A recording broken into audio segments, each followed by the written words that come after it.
కేంద్రం నిర్ణయానికి వ్యతిరేకంగా ప్రభుత్వ వైద్యం అనివార్యమని ఏపీకి తీసుకొచ్చినవే 17 మెడికల్ కాలేజీలు. నీతి ఆయోగ్ సూచన ప్రకారం మెడికల్ కాలేజీలు ట్రిపుల్ మోడళ్లలో నిర్మించుకోమంది. అన్ని సబ్సిడీలు సమృద్ధిగా కల్పిస్తామంది. అందుకు నాటి సీఎం జగన్ ససేమిరా అన్నారు. వైద్య ఆరోగ్యం ప్రైవేటు చేతుల్లోకి వద్దన్నాడు. పట్టుబట్టి కాలేజీలు తెచ్చాడు. ఇప్పుడున్న 2330 మెడికల్ సీట్లకు అదనంగా 2550 సీట్లను ప్రభుత్వ పరిధిలోకి తెచ్చే లక్ష్యాలను నిర్దేశించుకున్నారు. తరువాత 2024 ఎన్నికల్లో వైసీపీ ఓటమి పాలైంది. అధికారంలోకి వచ్చిన కూటమి సర్కార్ జగన్ తెచ్చిన కాలేజీల్లో 10 మెడికల్ కాలేజీలను పీపీపీ పరిధిలోకి తెచ్చేందుకు నిర్ణయించింది. ఈ 17 కాలేజీల నిర్మాణ బడ్జెట్ మొత్తం 8,200 కోట్ల రూపాయలు. నాడు జగన్ సర్కార్ 3,000 కోట్లు ఖర్చు చేసింది. 2024 నాటికి వీటిలోని 5 కళాశాలల్లో అడ్మిషన్లు జరుగుతున్నాయి కూడా. కానీ కూటమి ప్రభుత్వం తీసుకున్న అనూహ్య ట్రిపుల్ నిర్ణయం రాజకీయ సంచలనాలకు దారితీసింది. దీంతో మండిపడ్డ విపక్ష నేత జగన్ కూటమి ప్రభుత్వాన్ని హెచ్చరించాడు. మళ్ళీ అధికారంలోకి వస్తే తిరిగి లాగేసుకుంటామన్నాడు. 5 ఏళ్లలో 5,000 కోట్లు ఖర్చు పెడితే కాలేజీలు పూర్తవుతాయంటున్నారు జగన్. ప్రభుత్వం వద్ద ఆర్థిక వనరులు లేవు, అందుకే ట్రిపుల్ అయినా భూములిస్తే కాలేజీలు అవుతాయా అని ప్రశ్నిస్తున్నారు సీఎం చంద్రబాబు నాయుడు. అధికార విపక్షాల మధ్య ట్రిపుల్ విషయంలో చాలా లోతైన డిబేట్ జరుగుతోంది కూడా. విశ్లేషణలు సైతం లోతైన ఆవిష్కరణలకు ఆస్కారం ఇచ్చాయి. వెరసి ప్రజలు కూడా విపక్షం వాదనను బలపరుస్తున్నారు. ఇప్పుడు ట్రిపుల్ అంశం రాజకీయ ప్రయోజనాలకు నాందీగా మారుతోంది.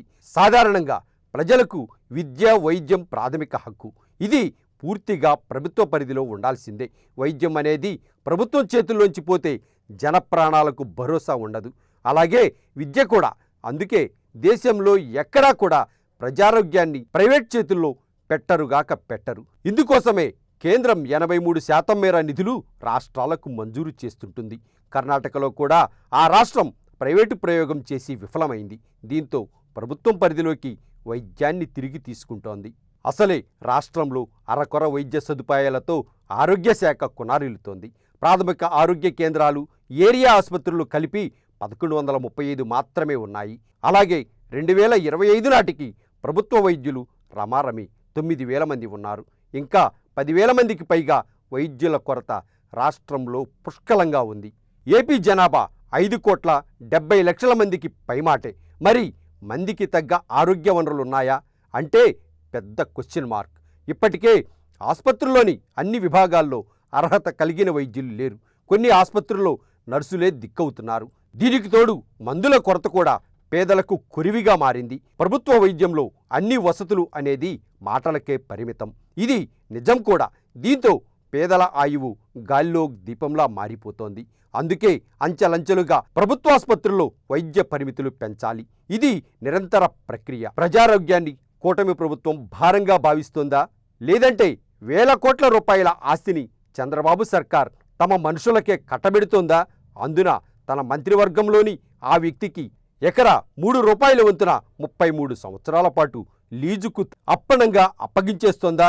దీనిపై ప్రభుత్వమే స్పష్టత ఇవ్వాలి. కమిషన్ల కోసమే చంద్రబాబు ట్రిపుల్ పాట పాడుతున్నారనేది రాష్ట్రంలో బలంగా వినిపిస్తోంది. ఈ మెడికల్ కాలేజీలకు సంబంధించి 1992 ఎపిసోడ్ గుర్తు చేసుకోవాలి.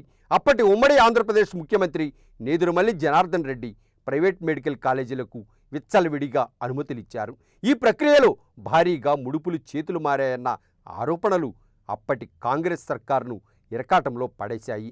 దీనికి తోడు రాష్ట్ర కాంగ్రెస్ పార్టీలో అంతర్గత కుమ్ములాటలు, విపక్షాల మూకుమ్మడి దాడి కూడా తోడవడంతో నేదురుమల్లి కుర్చీ దిగిపోవాల్సి వచ్చింది. అయితే రాష్ట్రంలో ప్రస్తుతం ఆ తరహా పరిణామాలకు ఆస్కారం లేదు. కానీ ప్రజా వ్యతిరేకత భారీగా మూటగట్టుకోవాల్సి వస్తోంది. అయినా సరే కూటమి సర్కార్ ట్రిపుల్ కే కట్టుబడింది. 175 స్థానాలకు 164 స్థానాలు సాధించిన కూటమి ప్రభుత్వం చాలా పటిష్టంగా ఉంది. దీనికి తోడు కేంద్రం అండ కూడా మెండుగానే ఉంది. అందుకే సిబిఐ నిర్ణయాలు చాలా కఠినంగా ఉంటున్నాయి. విపక్షాలు ఆందోళన చేస్తున్నా, రోడ్డెక్కి రాద్ధాంతం చేస్తున్నా బాబు ఏమాత్రం వెనక్కు తగ్గడం లేదు. తగ్గడు కూడా. మరోవైపు దీన్ని రాజకీయ అస్త్రంగా మార్చుకున్నారు జగన్. ట్రిపుల్ కి వ్యతిరేకంగా 40 రోజుల కార్యాచరణకు పిలుపునిచ్చింది వైసీపీ. ఇలా రాజకీయ పోరాటాలకు ట్రిపుల్ పి కీలక వనరుగా మారడం మంచి పరిణామమేమీ కాదు. మరి ఒకవేళ ట్రిపుల్ పిపై కూటమి వెనక్కు తగ్గితే విపక్షానిది పైచేయి అనక తప్పదు. కాదు పొమ్మంటూ మరి ఇలాగే బాబు సర్కార్ ముందుకెళితే ప్రజా వ్యతిరేకత, కరవమంటే కప్పకు, విడవమంటే పాముకు కోపమంటే ఇదేనేమో.